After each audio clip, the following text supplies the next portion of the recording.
Hello po sa lahat, makinig muna kayo lalo na sa ating mga SSS pensioners. May good news tayo. Ang first batch ng pension ay ire-release ngayong March 31. Oo, mas maaga kaysa sa inaasahan.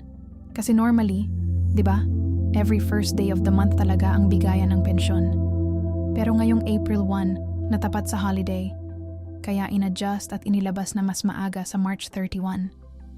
Pero sandali lang ha, hindi ibig sabihin nito na lahat ay sabay-sabay makakatanggap.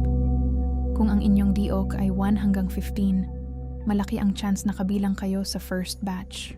Pero depende pa rin yan sa bank processing at record verification.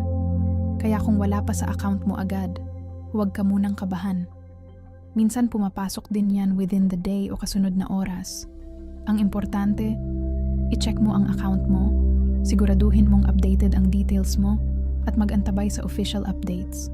Kaya tanong ko sa'yo ngayon, kasama ka ba sa first batch ngayong March 31? O hindi? Comment mo first batch ako para makita natin kung ilan tayo.